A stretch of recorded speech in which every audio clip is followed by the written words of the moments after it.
What's up, wall fans, common sensors, social media world? It is Thursday night. That means it is Go Tell It to the Wall podcast night.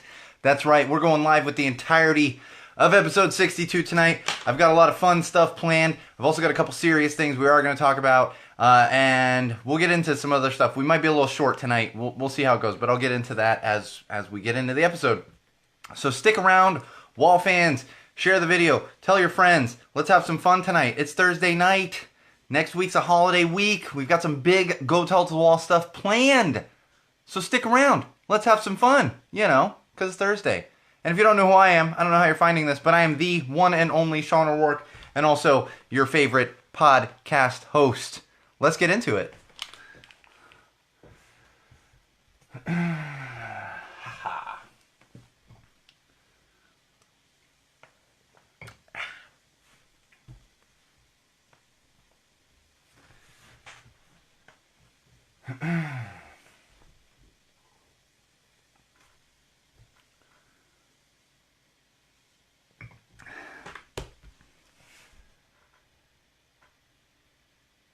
All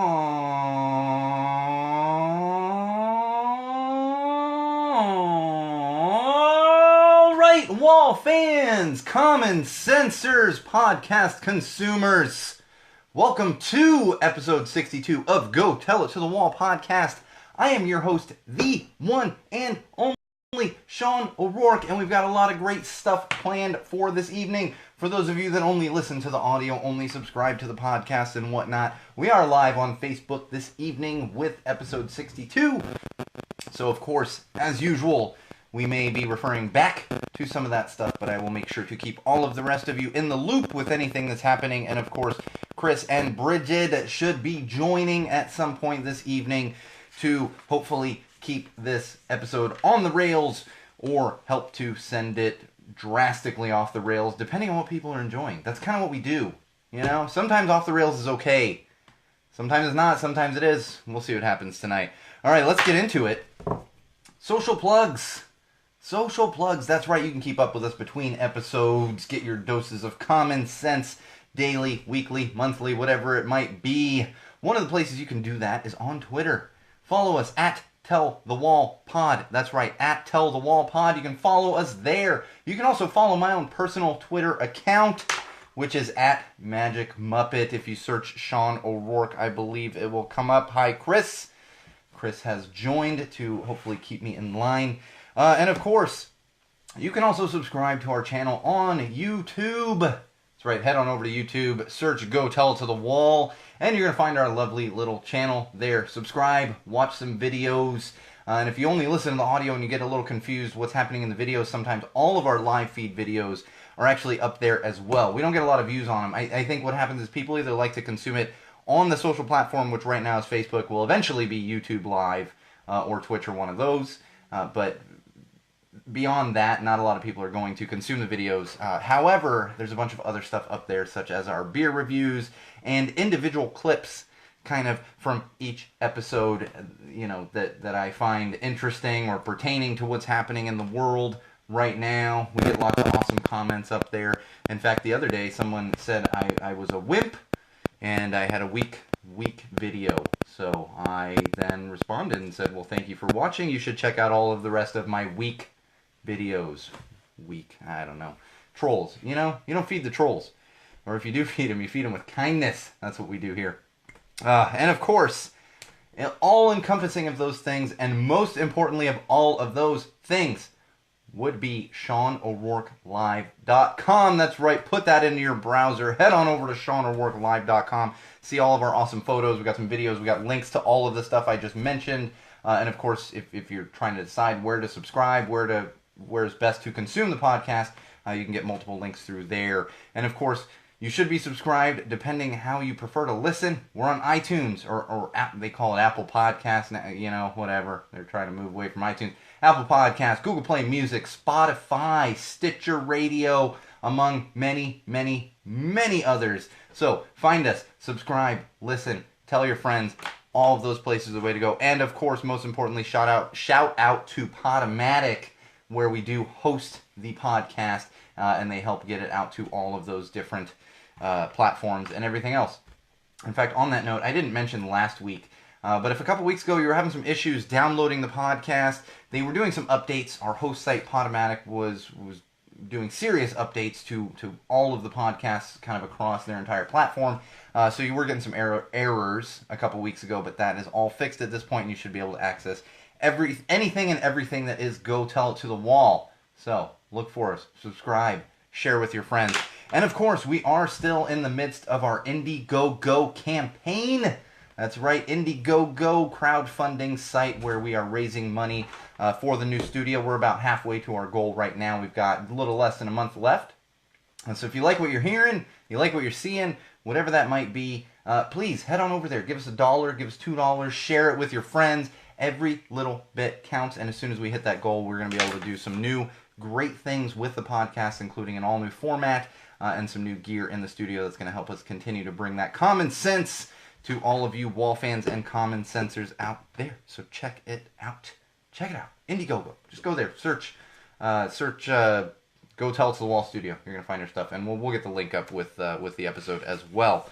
All right, beer this week. Oh my. Beer this week. Tasty little brew from, not Stone, I know, it's not Stone this week, we've had a lot of Stone lately, but of course, it is another independent brewer. That would be Anchor Brewing out of San Francisco, California. I'm a big fan of Anchor Brewing. They do some good stuff, and I haven't had one of their beers that I just did not like at all. They have a lot of different beers, so, I just don't prefer, I'm not a lager guy, certain things. But I've never disliked a beer coming out of Anchor Brewing, and this one is not only something that did not disappoint, but it's a tasty beer that I've been enjoying, and I would recommend it to anyone out there that's an ale fan. It's not an IPA, it's not super hoppy, but it's a little hoppy, and it is the Brewer's Pale Ale from Anchor Brewing. This one's interesting because it's one of those like dry hopped things, so you get that hop flavor, but it's not as super hoppy and bitter as a lot of the IPAs you're going to find out there. Again, Brewer's Pale Ale from Anchor Brewing. Check them out. I think it's a newer one. I think it's newer simply based on the hop mix that they're using. It's a Nelson hop blend.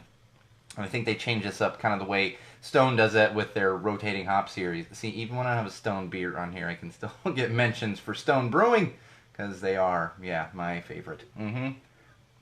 But it's a tasty one from Anchor Brewing. If you're a pale ale fan, not super hoppy, but kind of riding that border of pale ale and IPA.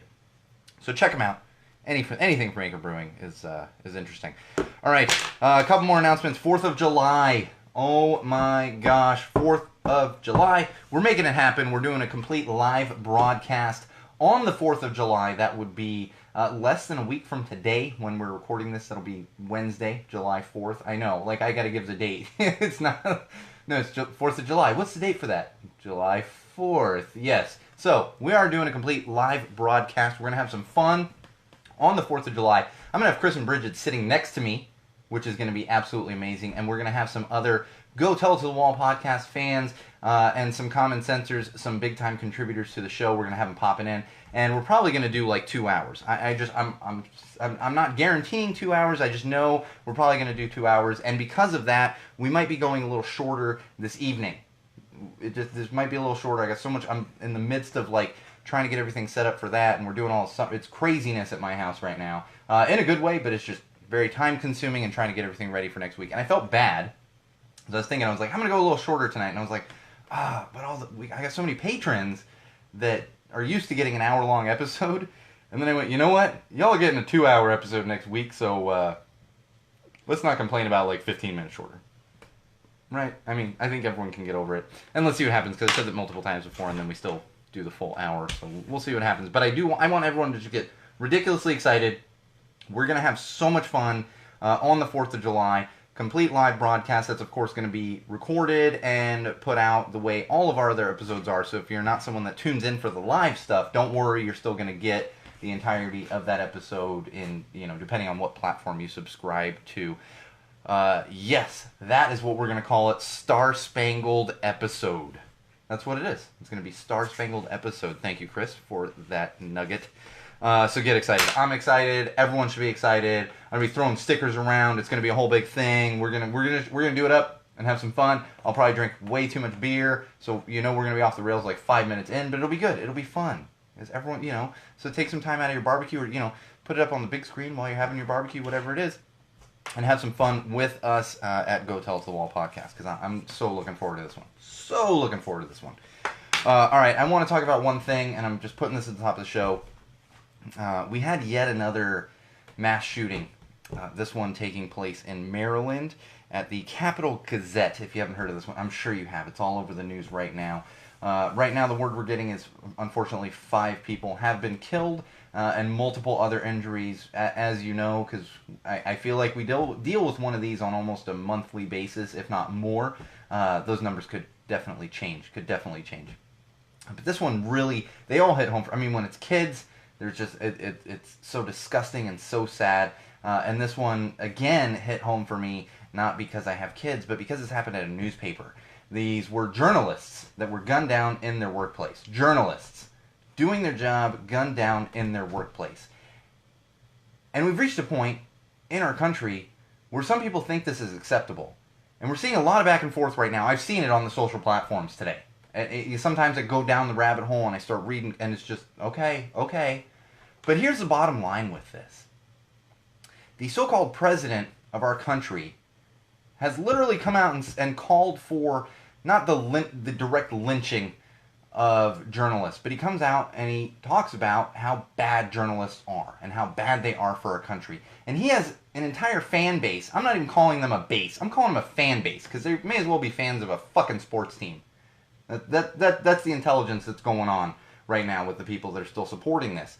But then on top of that, we got that Milo guy, Milo. I don't even try to pronounce his last name, and I don't mean that in a disrespectful way. Well, I do mean it in a disrespectful way, because I will put the time in to learn to pronounce your first, last name, whatever it might be, if you're not a bigoted douchebag. Now, that Milo, whatever dude that, looks like he's from Orange County, but I don't think he is, he's from somewhere else. You look at him, and you're like, no. And then he talks, and it's just like, oh my God. Well, he came out and he said he can't wait until, and don't direct quote me on this, he can't wait until vigilantes start gunning down journalists. This happened like a week ago, that this son of a bitch came out and said this. This is documented. He said it. The Orange Menace has said things disparaging to journalists. It's documented. It's out there. So there should be no back and forth on this. What's happening is we have people on one side that are absolutely condoning this. Not just condoning it, but encouraging it. And it's disgusting. It's absolutely disgusting.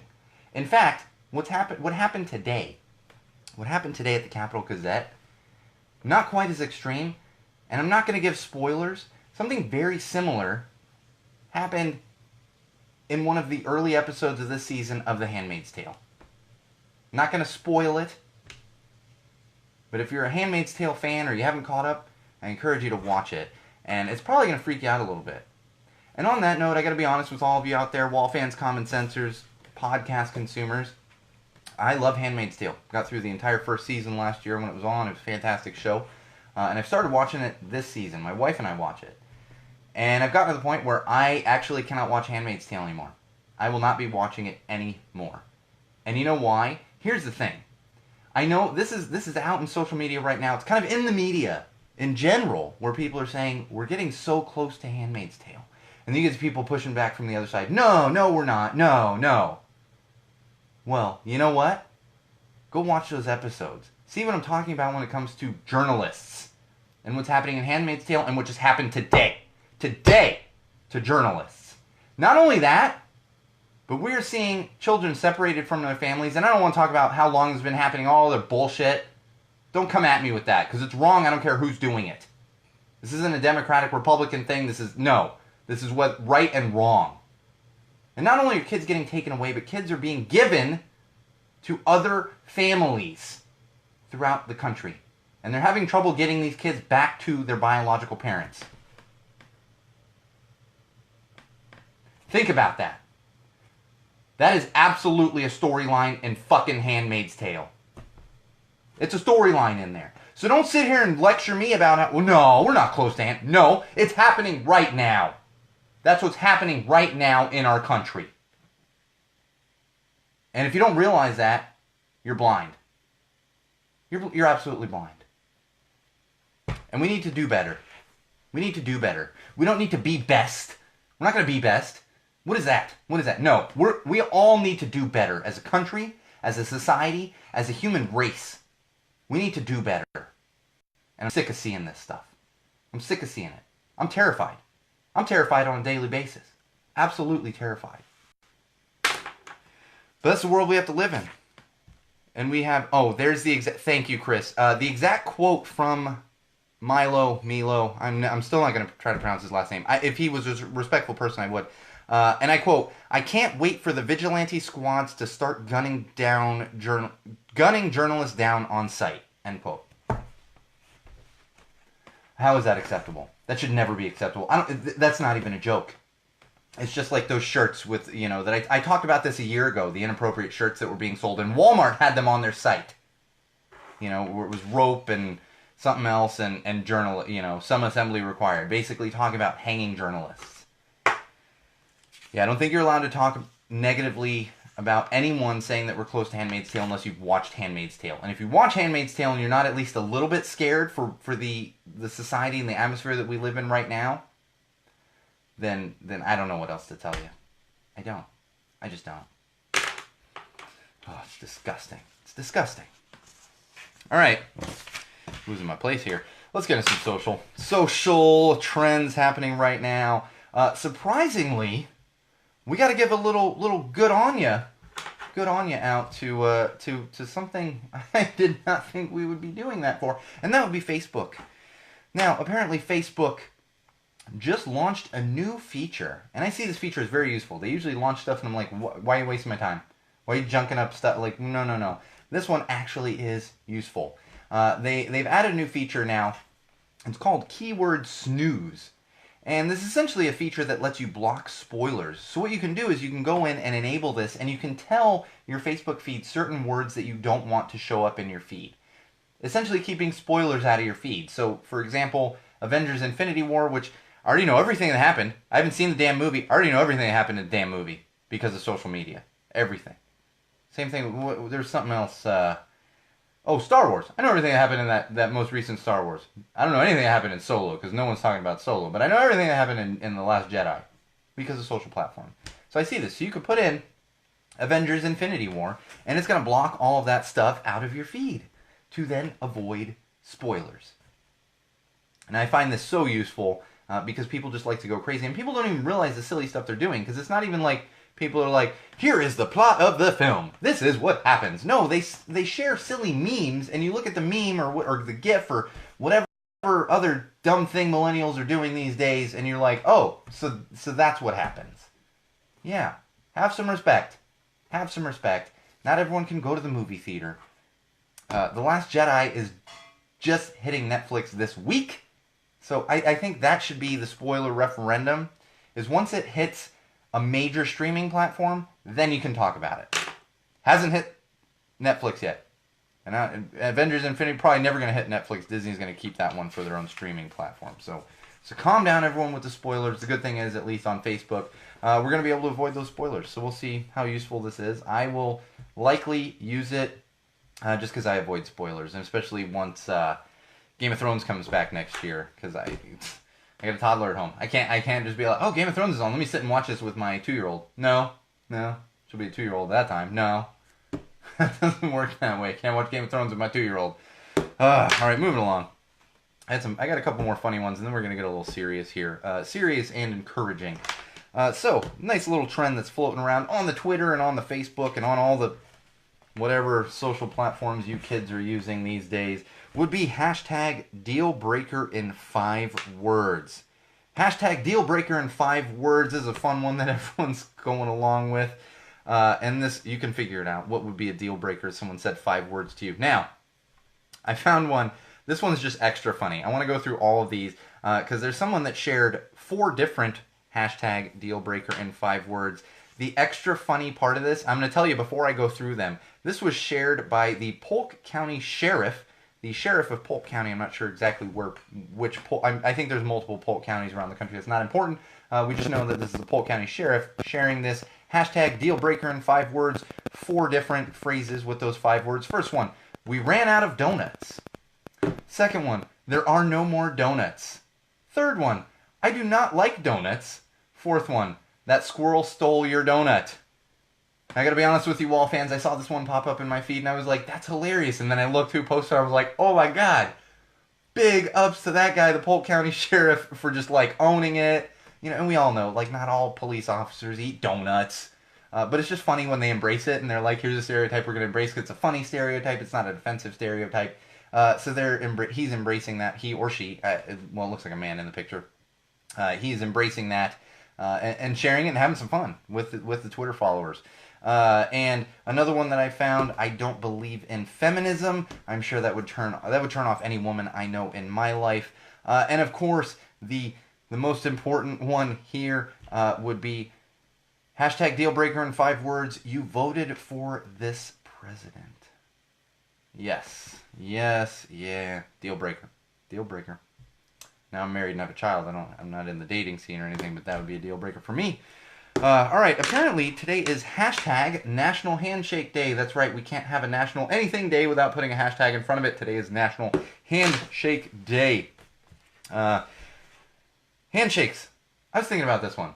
I'm a handshake guy. I'm a handshake in a professional situation and everything else. But I'm definitely a hugger with my friends. Even like, I don't want to say acquaintances, but friends, good friends that are basically family, but then also just friends. I'm a hugger myself, unless I have a few friends that are just not huggers, and not because they don't like touching people. They're just not huggers. So they don't get hugs and everything else. But I'm more of a hugger myself. But the interesting thing that this hashtag got me thinking about with hashtag National Handshake Day is I remember there was a time when I was younger where the handshake was like the most important thing. And I think it still is, to an extent. You're going in for an interview, your first job, that's a handshake situation. But we've reached a point in our society where it has become acceptable to not necessarily do the traditional handshake. And I like it. Now, again, not going into an interview. You're not meeting a new client or someone you're trying to get money from for the first time to support your podcast or whatever it might be. But even in those professional situations where you already know someone and maybe they're a client or whatever it might be, someone you're doing business with, we've reached a point that a hug, yeah, if you know them real well, but even like the fist bump, that's become kind of acceptable even beyond just athletic endeavors, which is really where it was, 20 years ago. That's the only place you'd see it. And now it's become a little more acceptable, and I like that. I just think it shows a little more personality, and we've gotten past this very stiff, like, oh, I'm gonna shake your hand, I'm gonna rip your hand off, and man, I've had some of those, like, okay, are you taking my arm with you, all right, that's fine. And there's nothing wrong with the handshake. I like that we've advanced as a society overall, where you can be in those situations and it doesn't have to be this traditional, like, formal handshake, Now, of course, like I said, there's situations where you gotta do it. But nonetheless, apparently today is hashtag National Handshake Day, so, I don't know, shake someone's hand? I don't know. I don't think I shook anyone's hand today. But it is National Handshake Day, whatever that means. Everyone's just making these... everyone always jokes. Who's making these days up? Who knows? Who cares? It's fun. I don't know. All right, let's get serious on some hashtags here for a minute. One of the hashtags that's floating around right now is hashtag Women Disobey. Now, there's a bunch of marches going on today against ICE. Against ICE, against the terrible immigration laws that are trying to be passed. And specifically the separation of families that's really still happening right now, where they can't even get them together. So I was extremely proud today to see many, many photos from around the country, including the photos of politicians who were taking to the streets and showing that they too can protest in a situation like this where we need as many voices as possible. So check that one out. Hashtag Women Disobey. And there's too much to even go through all of this stuff. But of course, like I said, it's going in conjunction with a lot of other hashtags. And one of those hashtags that it's being used in conjunction with is End Family Detention, hashtag End Family Detention. And that's hilarious. Surprisingly enough, I'm pulling up my feed here so I can look at some of the good ones for you. And of course, Dante, the leader, mastermind behind Give Me Motion, is actually in here liking a bunch of these hashtag End Family Detention posts that are coming around. And of course, we're seeing lots of marches and protests from around the country. But this is extremely important because this is something we really, really, really need to push for, and that would be ending this just ridiculous practice of jailing and putting people in jails. And that's the thing is, yes, they've stopped separating families from what they say, from what the government is telling us they've stopped separating families. But do we know that for sure? And even if they are not separating families anymore, they're still throwing them in jail. They're just throwing them in jail together now. And that's something that needs to end. Completely needs to end. And I'm hoping we come out on the other side better as a country because of this. It's disgusting and it's horrible what's happening right now. And it's very disheartening because I always think we've sunk as low as we possibly can, and then something new happens. You know, like that Milo guy coming out and spouting off hatred. And I'm not going to sit here and blame him for what happened today at the Capitol Gazette, but he's definitely not completely innocent in that situation, posting things like that when he has such a following of hateful, bigoted people like he does. Oh, man. Alright, TV, film, and books. Let's get into some TV, film, and books. I'm done with the social stuff.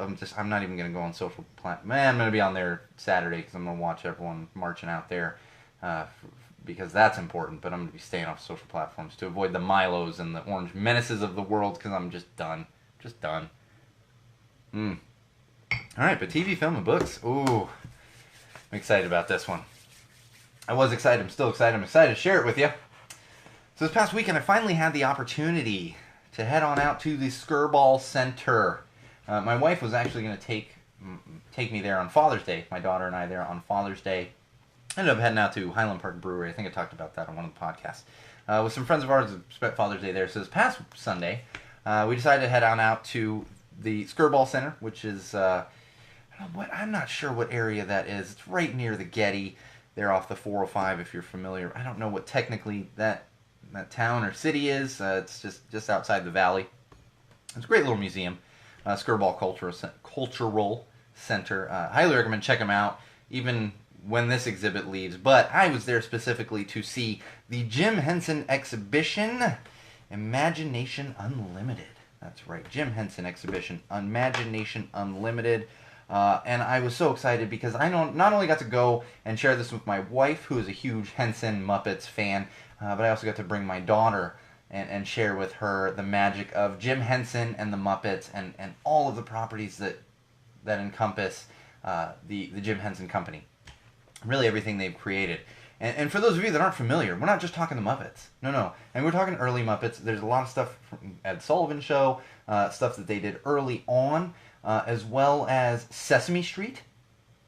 You know, you should be aware of that one. And of course, Fraggle Rock. All of the Fraggles are actually Muppets that were created by the Jim Henson Company, the Creature Shop. And I don't even want to say more importantly, but little lesser known would be Labyrinth and The Dark Crystal. Labyrinth, which was a big movie in the 80s, starring David Bowie and Jennifer Connelly. Yes, young Sean O'Rourke very much enjoyed Jennifer Connelly running around in that movie. That's what I always tell my friends that haven't seen him. Like, even if you don't like her, it's Jennifer Connelly running around in a white tank top. And then, my friends that enjoy watching women, and I don't even want to say skimpy clothes. Like, we're not talking over-sexualized, but... And then if you enjoy seeing men in tight clothing, you have David Bowie running around in tights the entire movie with clearly a codpiece. Or maybe, I don't know. But it's got a little something for everyone. And the kids can still watch it. That's what's amazing. I watched it as a kid. It's one of my favorite films to this day, Labyrinth. And of course, like I said, Dark Crystal, which that one was the most mesmerizing to me, is because I'm walking through, and they have some of the actual characters. You can see an actual Bert and Ernie. They have an actual Kermit, one of the older Muppet puppets that they had. But the one that really, like, I stood there staring for a few minutes, just mesmerized, was Jen and Kira, which are the two main characters from the Dark Crystal, and to just see those puppets like actually in real life was just amazing and very very, I don't want to say mystifying. That's not the right word. Very engaging, and I was just enamored with what I was looking at in front of my face there. So if you're a Henson fan, I recommend it. Head on out to the Screwball Center if you're in the LA area, Southern California. I mean, I would drive up from San Diego for this one. It's well worth it, simply to see all the awesome stuff and get just engrossed in the history. And of course, in the gift shop, they had a bunch of Henson stuff going on, and so I had to grab me a little Ludo Funko Pop here. Yeah, I was walking by, and Ludo insisted on coming home with me, and I couldn't say no. Couldn't say no. That's right. I don't have a ton of these Funko Pops, but I love Ludo. Those of you that know Labyrinth, you gotta love Ludo. Ludo friend. Yeah, exactly. So check them out, Henson Experience, and it's an absolute must see. One disappointment, if you're a Fraggle fan, Gobo's not there. Gobo's my favorite Fraggle. Gobo wasn't there. And unfortunately, Animal's wasn't there, which I wasn't that concerned with Animal. I've actually been around Animal and Miss Piggy and Kermit. That's what happens when you work at Disney for as long as I did. You tend to get around those things at some point throughout your career. But it was great seeing, like I said, the Dark Crystal stuff, the Labyrinth stuff, which they actually have David Bowie and Jennifer Connelly costumes in there. Just go check it out. You have to check it out. All right, moving along. John Oliver. I was about to say John Oliver got himself into some. No, I don't think he got himself into some trouble. Funny thing is, I actually saw this clip like a week ago floating around on social media, and he has his late night show that he does, and he was talking about the president of China, President Xi. Please forgive my Chinese pronunciations. I don't mean this in an offensive way. President Xi. I'm so bad with Chinese pronunciations. He actually made fun of him, but not really. Apparently people were comparing him to Winnie the Pooh. And so John Oliver came out and talked about it because it was kind of a relevant current event. And then, I think he did have a mention, well, he does look a little bit like Winnie the Pooh. And you're like, oh, well, yeah, he does.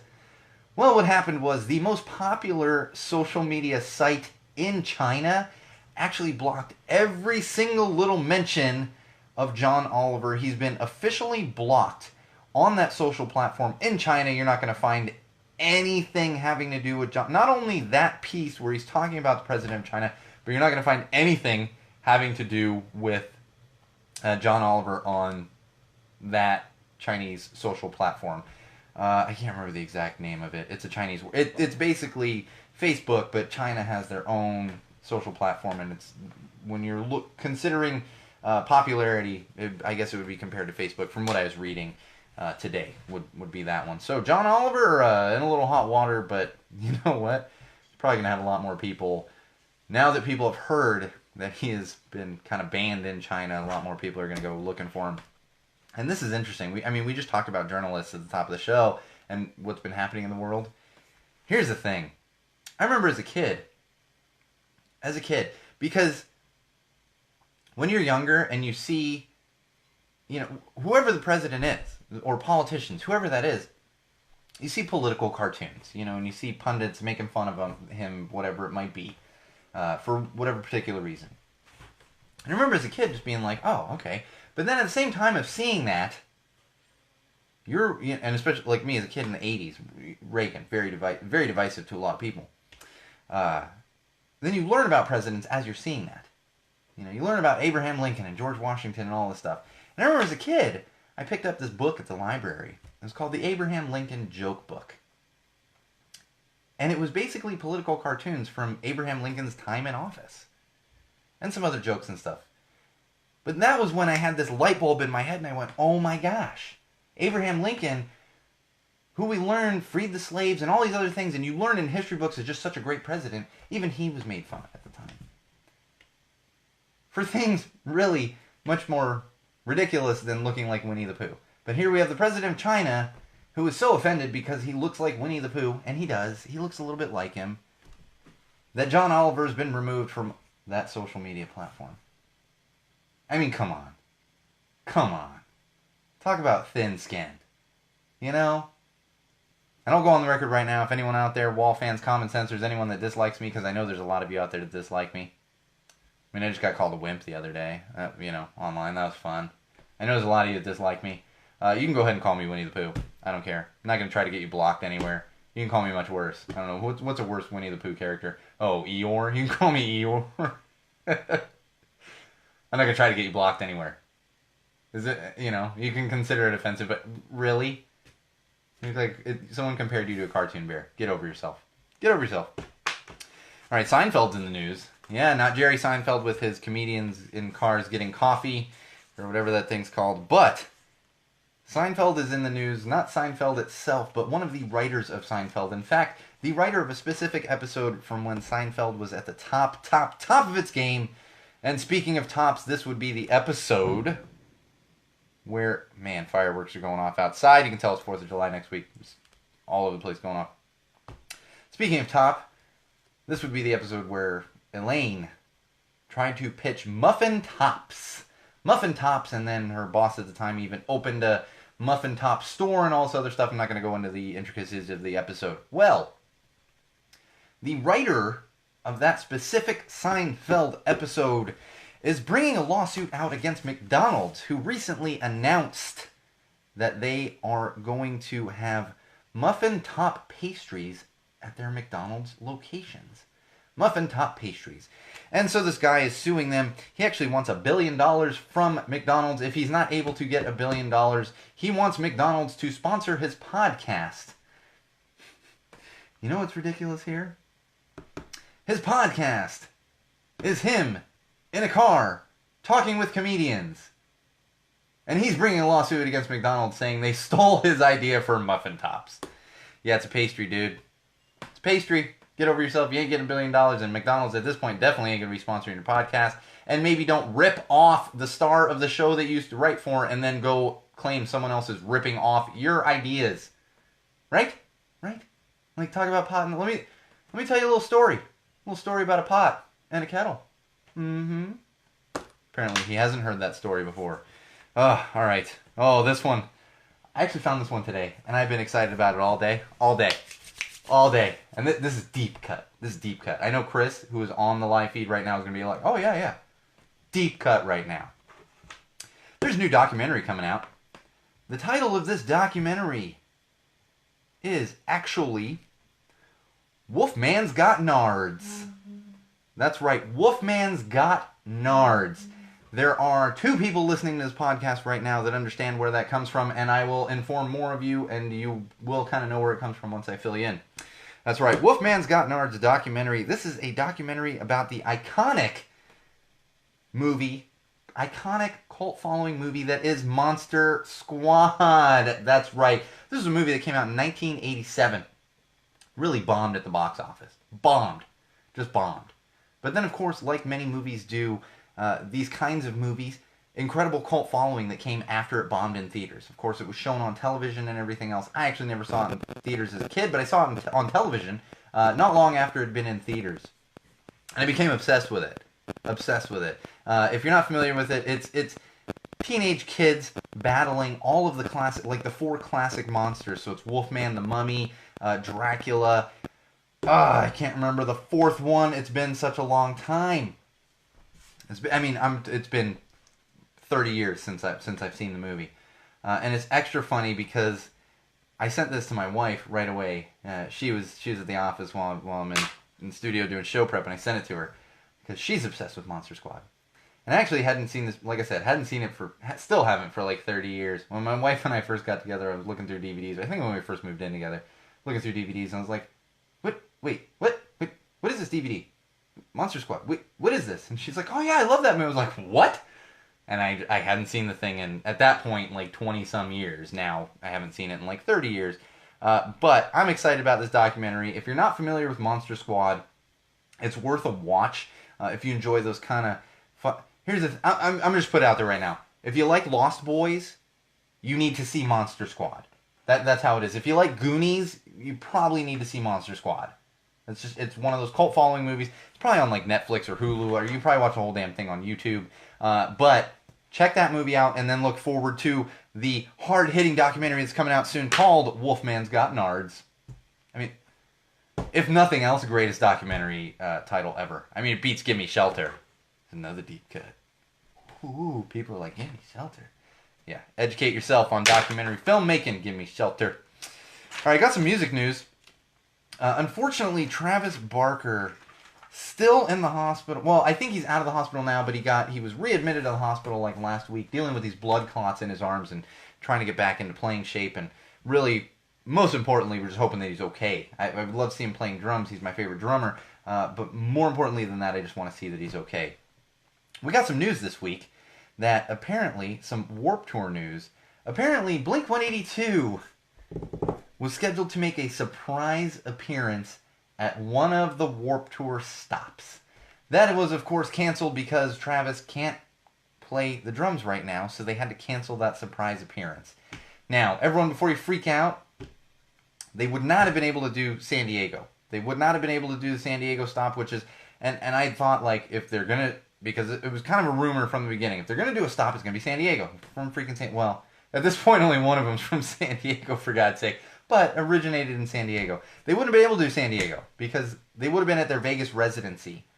The ridiculous thing is that I wasn't able to make it out to the Pomona date, which was on a Thursday. There's a good chance that that might have been the show that they showed up at. But of course, more importantly, we just need Travis to get better, and they weren't able to even do the surprise show to begin with. So just some interesting news. All right, let's get into some sports. Yeah, we're totally not going short tonight, Wall fans. Never happens. All right, let's get into some sports. Mexico has advanced in the World Cup. This actually just happened yesterday. They were in danger of not advancing. They got beaten by Sweden. I'm not going to get into semantics of this, but because Germany was beaten by South Korea on the same day, that automatically advanced Mexico to the next round of the World Cup. And I'm bringing this up not because I'm happy for Mexico, which I am. I've been half cheering for Mexico. It's because I'd like to see them win. They're our neighbors to the south. They've been getting a lot of shit from that orange son of a bitch that sits there in Washington. They deserve it. They deserve something happy, a nice World Cup win. And, you know, it's just, I'm cheering for them. But the reason I bring this up is because a thing has happened here where Mexican fans being fans of the Mexico soccer team, not, you know, you can be white and fan of, you know, but Mexican fans have actually been celebrating the Korean team, the South Korean team, not only celebrating them in like thanks, no, South Korea, no. I have seen many instances of Mexican fans who have been at a bar watching the World Cup matches, see a Korean person walk by, and I'm not even kidding, there have been multiple instances of that Korean gentleman, multiple times, different Korean gentlemen, being lifted up and hoisted up and celebrated simply because they are Korean, and South Korea beat Germany to advance Mexico in the World Cup. I love this. I just think it's fun. This is what's great about things like the World Cup or the Olympics, especially the World Cup, with the fandom that goes with football, with soccer, would be what's happening right here, and it's just fantastic. And this really isn't a race thing. This is more just they're so excited, and they just want to share that excitement. And I love just seeing that pure, unabashed excitement coming out of fans. And so there's just something. I'm not a soccer fan myself. I'm not a football fan myself. But there's just something about soccer fans. I mean, they are fantastic. It's fantastic to see. It's fantastic to watch. And I just think that's hilarious. So, if you're Korean and you're walking through a Mexican neighborhood, you probably still got a few days of this. Just watch out. You might get hoisted up in there, celebrated, you know. And maybe they're going to hand you a beer. I don't know. You know, have some fun with it, whatever it might be. All right, a little more sports news. This one I found interesting, even well beyond just the sports world. There's a website called Fanatics. They sell sports memorabilia specifically, and mainly their biggest seller is sports jerseys for all the major sporting leagues in the U.S. They might even be outside the U.S. I just know for a fact in the U.S. Fanatics. So they have this thing they unveiled like a year ago, and I believe NFL Shop has had this for a couple years. It's called Jersey Insurance. Now, this isn't going to mean a lot to many of you out there, but let me just give you a little bit of background on here. So, what it is if you purchase a jersey, and I'm going to use this example, and that's where we're going to get into. If you purchase a LeBron James jersey, if you purchased a LeBron James jersey today, you have 90 days, essentially, where if within that 90-day window, LeBron James switches teams, you can trade in your jersey for either LeBron James's new jersey for whatever new team he goes to, or a different player on that same team where you have had the jersey from. So like with LeBron James, the Cleveland Cavaliers. So let's say you have his jersey and he leaves the team, which he's going to in like a week or so. You're going to be able to go back to Fanatics and you're going to be able to either get another Cavs jersey or a LeBron James jersey, which not a lot of sports fans listen to this podcast. Let's call it what it is. It's going to be a LeBron James Laker jersey. You know, that's what it is. Now, this is extra interesting, and I bring it up because, as I just said, for those of you that aren't sports fans, LeBron James is leaving Cleveland. It's kind of widely known. On top of that, the number two selling jersey during the NBA playoffs was LeBron James's Cleveland Cavaliers jersey. So now what's happening is we have this 90-day window where LeBron James is most likely leaving the Cleveland Cavaliers, and all of those fans that bought jerseys on Fanatics, a LeBron James jersey, are going to be able to trade them in. And I'm seeing some guesses. I don't even want to call them because I feel like this one's not completely accurate, but I've seen some estimates where they're saying this could be a couple $1 million. It's going to cost the Fanatics a couple $1 million. And one point I forgot to mention, actually, and this is I read this and I was like, oh, well, if I ever buy a jersey, I'm going to be doing that. Apparently, if you use your American Express card on Fanatics, that 90 days turns to 365 days. You got a year. And I really do appreciate this because I have a couple. I'm not a big jersey wearer, especially at this point in my life. I've just gotten a little too old for. I don't think there's anything wrong with them. I just don't buy a bunch of them because really the only time I wear them, although I will be honest, yeah. For those of you on the live feed, yeah, there is a Red Sox jersey hanging behind me, David Ortiz. Red Sox jersey, and actually I only have this one like 2 years. So I shouldn't say I don't buy a lot of jerseys. But if I do buy another jersey, I will be buying it with an Amex, knowing that I can trade it in because I've got, this one's for you, Chris. I got a Johnny Damon jersey, Red Sox jersey in my closet, and I got a Jonathan Papelbon Red Sox jersey in my closet. And I don't wear those things. I just don't because those players aren't Red Sox anymore and they left and they didn't retire as Red Sox. That's a David Ortiz jersey behind me. He retired a Red Sox, one of my favorite Red Sox of all time. That one I can wear till, I don't know, forever. Give it to my daughter. She can wear it after I'm long gone. All right, let's try to cruise through some of this tech here. Now, as if we needed another podcast platform, apparently Google Podcasts is now a thing. That's right, Google Podcasts. Standalone app on Google. We do call them throwbacks, Chris, but the Damon one is hard. I get so much flack for the Johnny Damon one. Anyway, Google Podcasts. That's right, because you needed another app on your phone. You need another platform to listen to Go Tell Us the Wall podcast. You don't. Just listen to it wherever you are. But apparently they've launched a new podcast app, new standalone app. The interesting thing here is it does integrate with Google Assistant, so you're going to get more kind of tips based on what you listen to, but honestly, I don't know that I'm going to be using it. I use Google Play Music, or Google Play, essentially, for my podcast consumption, and sometimes Spotify, and of course, Podomatic.com. Shout out to Podomatic for all that they do, keeping the Go Tell Us the Wall podcast in line among the thousands and thousands of other podcasts that they host through their site. So keep an eye, who cares? Another podcast platform. Because we need more apps in our life. You know, now Google's following the Facebook model. Facebook's like, well, you know how we had one app and all of your stuff was in there? Well, now we have 5 apps for all those things that you did in one app. Thanks Facebook, thanks Google, because that's really what we needed. I do have some good news from Google. Good news. Apparently continued conversation is now arriving for Google Home. This actually arrived last week. I didn't have a chance to get to it on the last podcast, but this one I'm excited about. I think this is good because I find myself giving the command to my Google Home over and over and over again. So continued conversation is something where you can initiate your Google Home with that phrase that I'm not going to use right now because it's going to trip off everyone's Android phone and their Google Homes and all that good stuff. But use that phrase, and then once you've used that phrase, you can then continue a conversation. So let's say you're trying to get multiple pieces of information from your Google Home. You won't have to continue using that phrase that triggers your Google Home. The important thing is it does need to be enabled, so you'll have to go in through your home app and actually enable that before it will work for you. Oh, Facebook. You know how we gave Facebook a little good on you at the top of the show? Yeah, we're going to take that good on you back. You earned it for a second, Facebook, but we got to take it back. We got to take it back.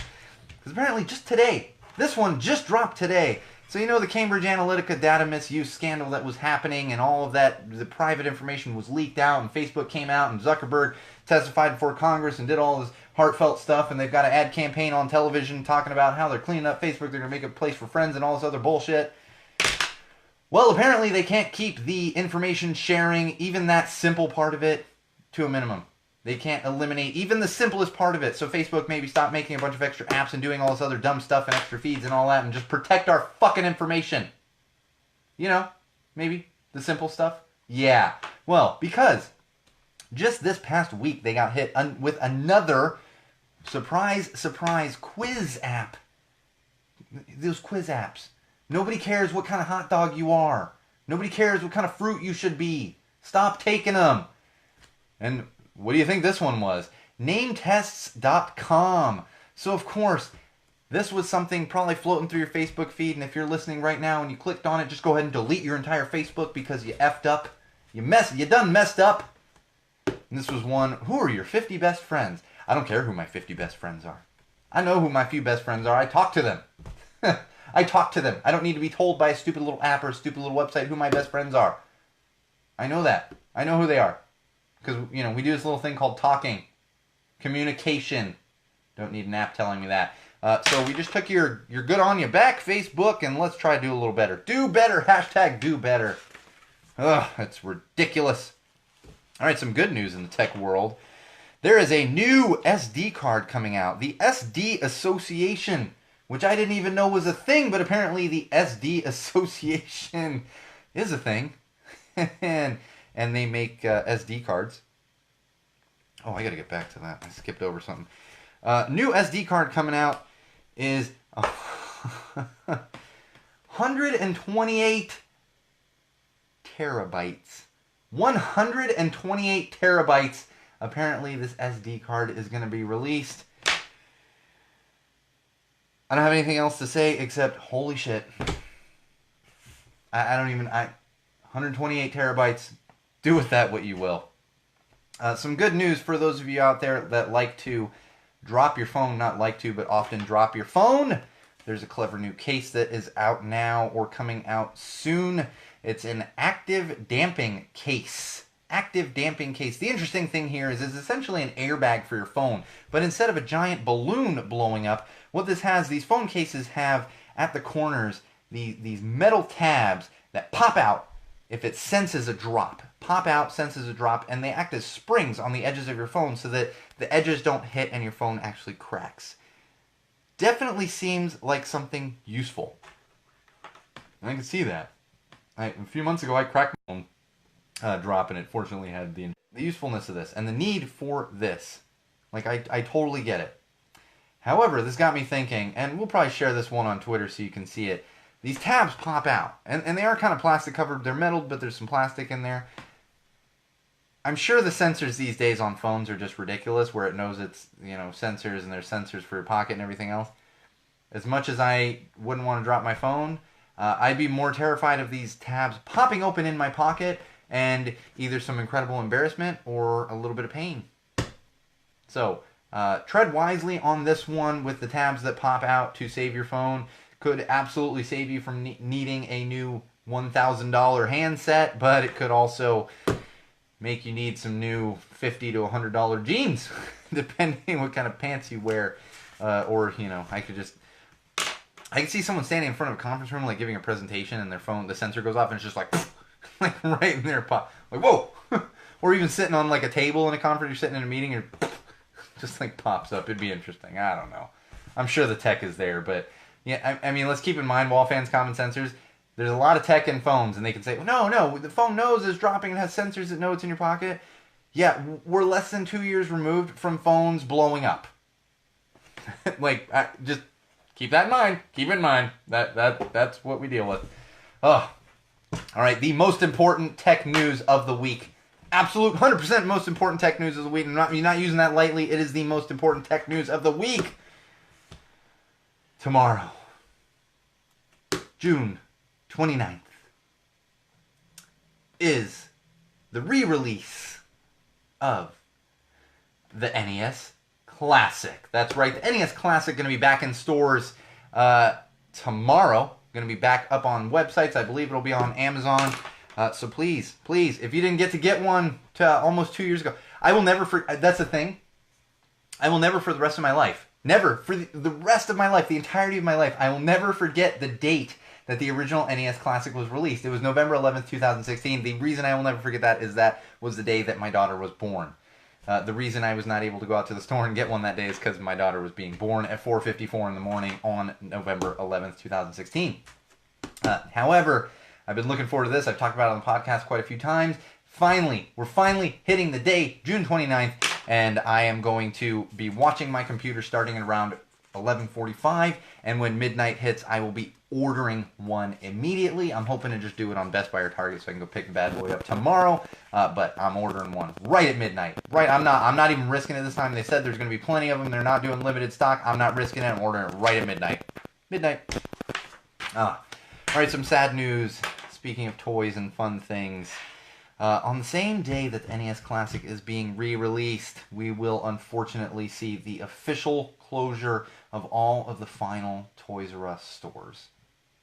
I will warn all of you out there, if you're a Toys R Us fan, you were a Toys R Us kid like myself, you were helped immensely at Babies R Us when your daughter was born 3.5 weeks early and you didn't have everything you possibly needed, and your poor wife is at home with the baby and just learning what to do and everything else. Yeah, gonna miss it. And I'll warn you, a lot of sad stuff going on. Not depressing, just sad. It's just sad to see those empty aisles. It's sad to see Jeffrey there holding the suitcase and getting ready to leave Toys R Us. It's just sad. It's sad. So I'm disappointed that they are closing, but we have to recognize it simply because it's the end of an era. So many children grew up with that. I grew up with Toys R Us. I was hoping that my daughter could have grown up with Toys R Us. Fortunately, I was able to share that with her to an extent. But of course, we're going to have more news. There's stuff. Something's going to happen here where the Toys R Us brand is probably gone. But someone's got to step up. Amazon, that's nice. Target, Walmart, that's nice. Target, you got one aisle in there. That's nice. Whatever. I don't go to Walmart. It scares me. But we need that brick and mortar. I need a place to take my daughter. For her to look at toys, not look at a freaking screen and see pictures of toys. No, I want her to pick up a physical toy and see it before we buy it. That's what I want. So hopefully some company is going to step up and we will have that. Speaking of stepping up, I'm going to leave you with the best news I've gotten probably since the birth of my daughter. Planters, huge good on you. Speaking of bringing things back, Planters recently announced. Now hold on to your chairs. Hope you're sitting down for this one, if you're not aware of it. Planters recently announced that they are bringing back the cheese balls. That's right, Planters cheese balls. If you're not familiar with these, just go ahead and turn off the podcast right now. No, don't turn off the podcast. I'm just kidding. But incredible cult following for these cheese balls. I grew up with them in Chicago. I actually didn't think you could get them outside of the Midwest or East Coast, whatever it might be. And I was fortunate enough when I was in film school, in the early 2000s, I was in film school and I used to go to this Target on Ventura Boulevard, and I was there randomly one day, and I'm going through the snack aisles and I look up, Planters freaking cheese balls right there. Now, that was 15 years ago, It's been a long time, and they eventually did disappear from there, but Planters has announced they're going to be coming back. They are going to be popping up in stores soon here, but most importantly, this weekend, you're going to be able to order them on Amazon. And I'm going to share this with you. This is how I know I made the right choice in marrying my wife. I sent my wife the link announcing that the Planters cheese balls were coming back. Sent her a link. And I said, I'm ordering a case this weekend. And she messages me back and she goes, why don't we make that two? One for me, one for you. And so I messaged back and said, okay, so 4 it is. So I don't know that I'm going to order 4 cases, but I'm ordering minimum of 1 case. I'm going to find a place to store them. Got to figure out how long. I mean, they're sealed. It's not like canned goods where you got years and years out of them, but they're sealed. I think I can get as much out of them. I'm going to get as much out of them as possible because it is a limited time. I don't think there's going to be limited stock. You're going to be able to find them for a while, but we're not talking. You're not going to be able to find them like 5 years from now. So stock up on your Planters cheese balls. That's CHEEZ. That's how it's spelled. Cheese balls. These are the best. And one more thing on that. I know I'm going to get comments. No, they sell the giant cheese ball thing. Or I was going to get comments, so I said the giant cheese ball thing at Costco and at Target. It's not the same. They taste different. They're good. There's nothing against those. Not the same as the Planters cheese balls. So, and I love how this is, and the tagline in this is your 90s childhood in a can. I don't think I ate them at all in the 90s. I ate them in the 80s in Chicago. That's when I had them. And then I found them late 90s, early 2000s at this one random Target in Woodland Hills, California on Ventura Boulevard. Yeah. Oh, so I'm going to leave you on that note. It's so nice to leave with some good news. Like cheese balls. But more importantly, Wall fans, common sensors, keep in mind we are going to be on a different day next week, and it's going to be earlier in the day. It's going to be a daytime live feed on the 4th of July. That's a Wednesday as opposed to a Thursday. SHIW, SHU. No, I don't know. We're just going to be happy it's Wednesday because it's a holiday and it's 4th of July, and most likely you're going to be enjoying some drinks and some barbecue and whatever else that, entails your 4th of July. Enjoy it. But make sure you tune in for Go Tell It to the Wall 4th of July special. What were we calling it, Chris? Star Spangled, the Go Tell It to the Wall Star Spangled episode. That's what we're calling it. We will have more information that'll get posted on Twitter and on the website and all that good stuff as far as timing, but just mark your calendars. It's going to be earlier in the day. We are going to have the amazing Chris and the amazing Bridget literally sitting next to me as opposed to just feeding me information via text the way they have been for, oh my gosh, you guys have been, it's funny. I'm like, oh my God, I've been doing this for quite a while. And Chris and Bridget have been helping me for well over a year and not being compensated at all for it. In fact, not only not being compensated, but compensating me in the meantime to keep this thing going. So please tune in next week. In addition to Chris and Bridget being on the Star Spangled episode, we're going to have some other Wall fans, some other big time contributors kind of pop in and out as we are literally going to be outside at our, I don't want to call it annual, but maybe it'll turn into annual Go Tell It to the Wall 4th of July bash. That's right. This is not the official party that we still will throw for all the patrons, but this is just kind of a fun thing we're going to do. So tune in next Wednesday. We'll have more information being fed out to you, so keep an eye out for that.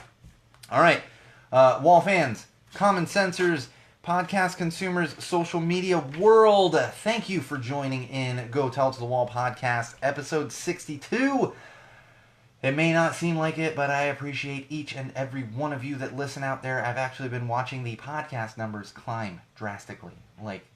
It used to be we'd get, we'd average 5 to 10,000 views an episode. Now we're getting hundreds of downloads a day, in addition to those unique views, daily. I keep checking. I'm like, what happened? Did I do? No? Oh, okay. People. All right. So I really do appreciate all of you out there sharing, listening, subscribing, all the things you do, making Go Tell It to the Wall podcast the common sense filled show that it is. So thank you, all of you. And remember, all of you out there, Wall fans, common sensors, podcast consumers, podcast friends, Go Tell It to the Wall friends.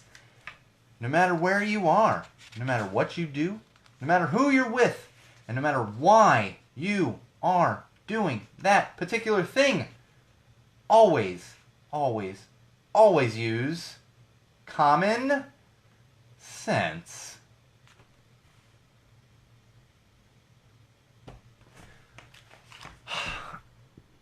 All right, Wall fans, common sensors, social media world, I'm exhausted. I tried to shorten it tonight because we're probably going to have a 2-hour episode next week, but I just couldn't do it. Not surprised. I can never do it. Never happens. But thank you for tuning in. We're a little quiet on the feed tonight. That's fine. Hopefully everyone's just gearing up for next week because next week's going to be the ridiculous live feed. We are staying live on Facebook. We might do some YouTube live stuff as well. We're just going to be having fun with content. I'm looking forward to having our stats and information person Chris and our on-air producer Bridget literally like next to me. I'm so excited about that. But of course, there's probably going to be too much beer. There's going to be too much everything. We'll go off the rails, but we'll go off the rails in a fun way and just enjoy it. And any feedback, we're going to try to like get as much feedback, like do as much interacting, that's the word I'm looking for. Sometimes words are hard. Interacting on the live feed as possible. So like I said, mark your calendars. Let's have some fun. Join in for 5 minutes, join in for 2 hours, whatever it is. We'll see you next week. And remember, Wall fans, common sensors, no matter what you do, no matter who you're with, no matter why you're doing it, no matter where you are, always use common sense. And most importantly, never, ever, ever forget the patented Bridget Freeze